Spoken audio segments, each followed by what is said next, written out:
আমি কেমন মা সেটাই তো আমার কাছে কষ্টের বেশি, যে আমি কেমন সন্তান গর্বে রাখছি, যে সন্তান সবার কাছে বলে যে আমার মা ভালো না, আমার মা আমাকে থুয়ে চলে গেছে, আমার মা যে বিয়ে করছে। আমি যদি বিয়ে করতাম তাহলে তো এত মানুষের কাছে বলতাম না যে আমি বিয়ে করিনি। আমি বিয়ে করছি কিসের জন্য? আমার ছেলে আছে, মেয়ে আছে, আমি তো ওদের নিয়ে থাকতে চাইছি। তো বাবা নাই, এখন আমি মা, আমি সব কিছু, আমার উপরে তো আর কেউ থাকার কথা না। কিন্তু কেমন সন্তান তোরা, সবার কাছে বলছে যে আমার মা ভালো না, আমার মা বিয়ে হয়ে গেছে, আমার মার সাথে অন্যজনের সম্পর্ক, কিন্তু আমার কারোর সাথে কোনো সম্পর্ক না, আমি বিয়েও করি নাই। সম্পর্ক নাই, ঠিক আছে, তুই কেমন মা তুই? তোর সন্তানের আদালতে তোরে দায় করাইছে, তুই কি সত্যি তুই সত্যি গেছিলি নাকি তুই হাতে নিয়ে বিয়ে করছো তোর সন্তানকে, না পেটে ধরছি নাই?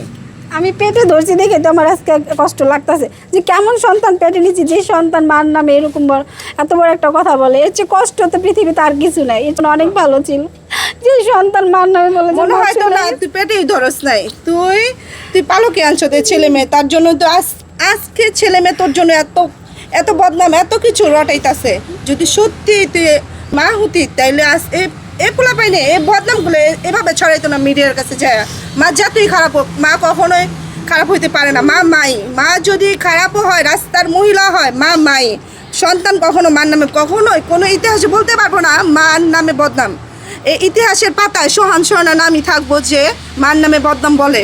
কেননা ওর ফুফাতো বোন, ফুপা তাদের ওদের মাথা এতটাই ব্রেন ওয়াশ করাইছে যে মাই ভুলা যায়। তাইলে কোনো ইতিহাসে পাতায় মা নামটাই থাকবো না, মা পুরাটাই ভুল। বরগুনার সোহাগের কথা নিশ্চয়ই আপনাদের মনে আছে।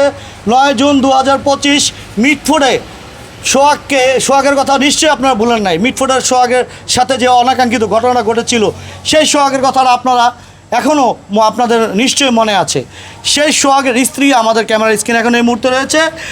তার সঙ্গে সোহাগের সঙ্গে ডিভোর্স হয়ে গেছিলো। আসলে ডিভোর্স হয়েছিল, এই কথাটা এতদিন হাইট ছিল, এখন প্রকাশ্যে এসেছে। যেহেতু প্রকাশ্যে এসেছে, আমরা একটু তার কাছ থেকে জানার চেষ্টা করব। আসলে আপনার স্বামী পৃথিবীর মায়া ত্যাগ করার আগেই কি আপনাদের ডিভোর্স হয়েছিল, কথাটা সত্য কিনা? জি, এটা সত্য যে 6 মাস আগে সে আমার ডিভোর্স দিছে। ডিভোর্স দেওয়ার পর সে আমার নিয়ে গেছে, কারণ উনি ডিভোর্স মানতো না। আর আমাদের সম্পর্ক করে বিয়ে ছিল তো, কারণ উনিও চাইতো না যে আমার ছেলে মেয়ে নিয়ে আমি আলাদা থাকি, মানে ওনার কাছ থেকে আলাদা থাকি। সে আমার বারবার এসে নিয়ে গেছে যে তোমার ছাড়া তোমার ছেলে মেয়ে থাকতে পারে না, বা একটা মার ছাড়া ছেলে মেয়ে কোনো দিন মানুষ হইতে পারে না। আমি তো একটা পুরুষ মানুষ, আমি কীভাবে মানুষ করবো ছেলে মেয়েরে? মা পারে একটা ছেলে মেয়ের আগলায় রাখতে, কিন্তু বাবা তো পারে না। এই কারণে আমারও যেহেতু এই কারণে আমি আমার ছেলে মেয়ের কাছে আবার ফিরে গেছি। আর ওর বাসায় তখন আমি এই বাসায় ছিলাম, এটা ঠিক আছে। পরে এতদিন ওদের সাথেই ছিলাম, আমি তো ওই জায়গায় ছিলাম ওদের সাথে। আমি তো কেউ সাথে সম্পর্ক করিনি, বা আমি বিয়ে করিনি। বিয়ে করলে তো আপনাদের সবার সামনে প্রকাশে আসতাম না, তাহলে তো আমি লুকাই থাকতাম। তাহলে কিসের জন্য মার নামে এত বড় কথা বললি? এই ঘরের কথা তো, বাবার সাথে যে ডিভোর্স হয়েছে, এই কথাটা তো মিডিয়াকে জানার কথা না, বা এটা বলারও কিছু না। হ্যাঁ, ডিভোর্স হয়েছে স্বামীর সাথে, সন্তানের সাথে তো ডিভোর্স হয় না। আমি মা যদি তোমাদের সাথে থাকতে না পারি, তাহলে আমার সাথে অন্য কোনো দরদি তো নাই যে পৃথিবীতে মার চেয়ে বড় কেউ আছে, তারা লিগ্যাল গার্জিয়ান হয়ে থাকবো বা তাদেরই মূল্যায়ন থাকবো। মা তো সবার আগে, বাবা নাই, মা এনে তোমরা থাকবা।